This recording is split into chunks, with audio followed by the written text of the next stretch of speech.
jumla ya watu duniani wanaofariki kwa ajali ni zaidi ya milioni 1.2.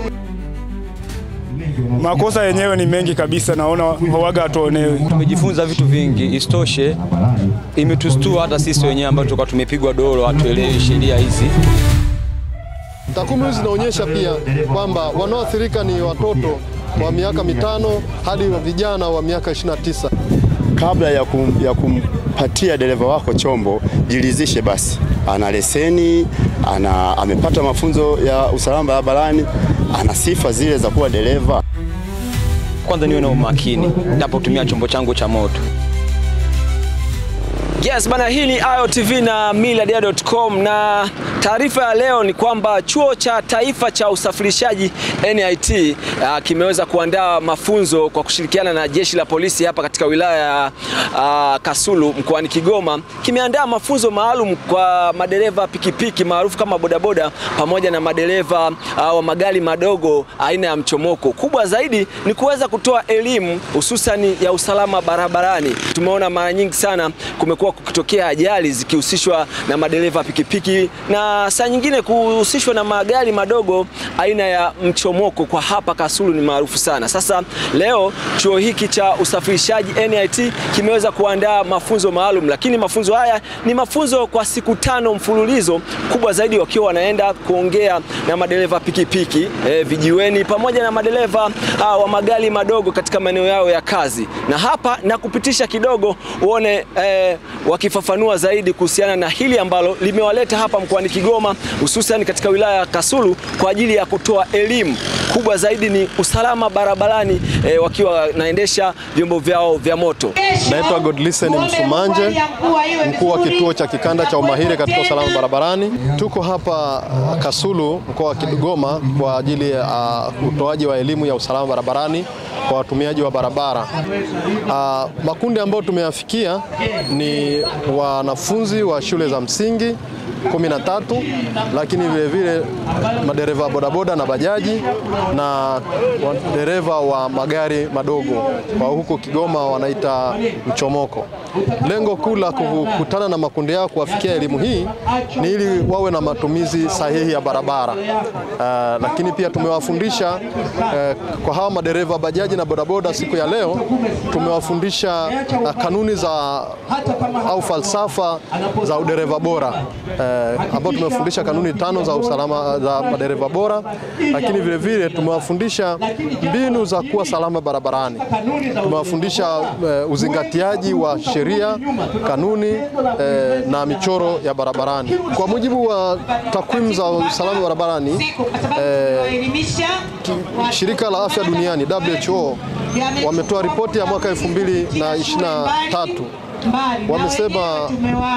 Wametoa takwimu ya kwamba kila mwaka jumla ya watu duniani wanaofariki kwa ajali ni zaidi ya milioni 1.2, na wanaoathirika zaidi ni madereva au watumiaji wa pikipiki na bajaji. Sasa kundi hili kwa takwimu ni 30% wanaokufa kila mwaka na ajali za barabara. Lakini kundi lingine linaloathirika zaidi ni kundi la watembea kwa miguu. Hawa ni 25%. Ukichukua 25% ukijumlisha na 30%, unaona kabisa ni zaidi ya ni karibia 55% wanaokufa kwa ajali za barabarani. Takwimu hizi zinaonyesha pia kwamba wanaoathirika ni watoto wa miaka 5 hadi vijana wa miaka 29. Na kundi lingine linaloguswa ni kundi la nguvu kazi ya taifa, kwa maana umri wa miaka 18 mpaka 59. Hii ni 2 ya 3 ya ajali zote zinazotokea. Unaona kabisa ni athari kubwa katika ulimwengu, lakini katika taifa.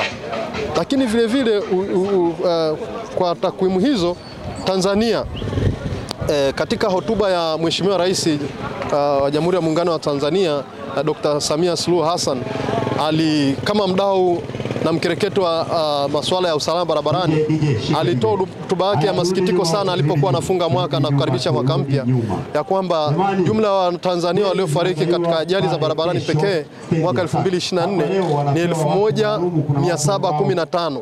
Hawa ni wa Tanzania waliofariki kwa ajali, lakini pia kundi linaloongoza ni hawa pikipiki na bajaji, lakini vile vile walio majeruhi sasa ni 2700. Takwimu za mwaka jana tu 2024. Kwa hiyo tunaona tukijumlisha 2700 ukijumlisha 1715 ni zaidi ya watu 14,000 ambao wamepata madhila au madhara ya ajali za barabarani kwa mwaka 2024 pekee. Sasa ukiangalia kama tusipofanya chochote kwa miaka 10 ijayo, ni zaidi ya watu 40,000 Tanzania pekee watakuwa wamepata madhila ya ajali za barabarani. Kwa maana waliofariki kwa miaka 10 ijayo kama tutafanya chochote, kwa takwimu hizi ni zaidi ya watu 17,000 watakuwa wamepoteza maisha, na watu zaidi ya 20,000 watakuwa wamepata ulemavu au madhila mbalimbali ya usalama barabarani. Kwa hiyo ndio maana pia serikali yetu ya Jamhuri ya Muungano wa Tanzania imeamua kuanzisha kituo cha kikanda cha umahiri katika usalama barabarani ili kuendeleza elimu hii, kufanya tafiti, lakini vile vile kutoa ushauri katika masuala ya barabarani. Kwa elimu hii iliyotolewa leo hapa stendi ya mabasi Mrusi, inaweza ikasaidia zaidi ya asilimia, naweza nikasema 60 ama 70, kwa sababu madereva wengi walikuwa hawana mwamko na mafunzo kama haya.